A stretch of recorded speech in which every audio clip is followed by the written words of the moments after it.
Hi, this is Daniel from the Legacy of the Nerd with the Countdown City Geeks. We are here today at Angie's Treasure Chest with the legendary, amazing David Fielding, Zordon himself.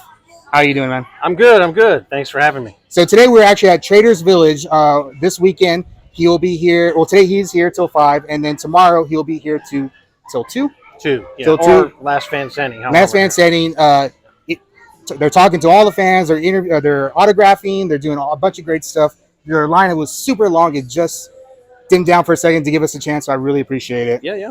So my first question for you is, what originally made you want to become an actor? I wanted to become an actor because all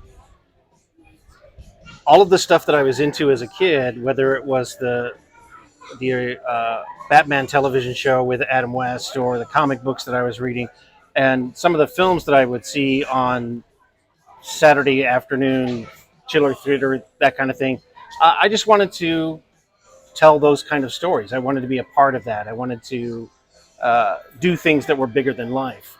And then as I got older and got a little bit more serious about it, then I really started to delve into what it was like to actually be an actor, what I needed to learn, the craft of acting and that sort of thing. But again, there was always the sort of inclination in the back of my head that I would be a part of like these big, all the movies that I loved growing up, science fiction, Planet of the Apes, that kind of thing. I wanted to do something that was like bigger than life. Awesome. So, yeah. You mentioned, you being a fan of Batman when you were younger. I've heard that you actually are a fan of tokusatu. Oh yeah. What kind of tokusatu did you enjoy? Oh well, I grew up with Ultraman and the kaiju stuff that was brought over, and then as I got a little bit older, I got into Gatchaman, which in this planet, which in the States was Battle of the Planets. So I've always been aware of it. I wouldn't say I was like a super fan because I don't collect a lot of stuff. Yeah. But you enjoyed it. Yeah. The stories they tell, again, stuff that was bigger than life. Yeah. So it was very cool. That's awesome, man. Yeah. Do you watch anything now more recent? No, I'm very aware of Kamen Rider and the connections with the other Sentai and Power Rangers, and it's really cool to be a part of something that has just captured the imagination of just everybody around the world. The idea in one form or another. The idea of being able to transform into something else. Very cool. That is very cool. So you've talked a lot about, you graduated with in method acting, and you came down and to LA, and you booked Zordon pretty much right away. You talked about that story a lot. Yeah. I was really curious, when you did your dialogue as Zordon, as an actor, did you try to bring any sort of different elements to it? Or maybe like you've heard about actors making up their own backstories? I didn't really have a backstory for Zordon. The only information that I was ever given was that Zordon was a 10,000-year-old wizard trapped in a time warp. And they said go. And during the audition process, it was different from everybody else. Everybody else went through several rounds, and they competed against 15,000 other people. And when they brought me in for the audition, it was just me and another guy. And they said, we're going to cast it tonight. Are you available to film next week? And we separated into 2 separate corners, and we were given the sides we were going to read. And I could hear him practicing over where he was. And I was thinking to myself, well, what is this character going to be? And because I had training, because I had been going to school for acting, it was one of those things where some people would call it like being in the right place at the right time, but it was also being prepared to be in the right place at the right time and having the tools in my little acting toolbox that I could use. And when I was hearing what he was doing across the room from me, I thought, I'm not really sure if that's the right choice, because this character is supposed to be bigger than life. He's supposed to be a leader character.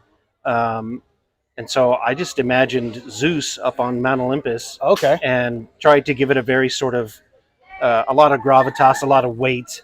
So I deepened my voice because the other guy was doing something that was a little bit more high-pitched, a little bit more mad scientist kind of stuff.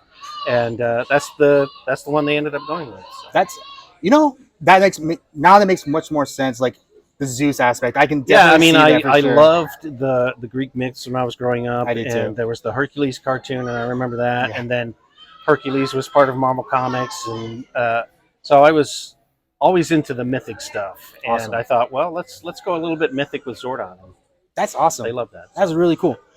And now we're here 30 years later, and we're still talking Yeah. about Power Rangers. Power Rangers is still relevant. What is it like? It's very surreal.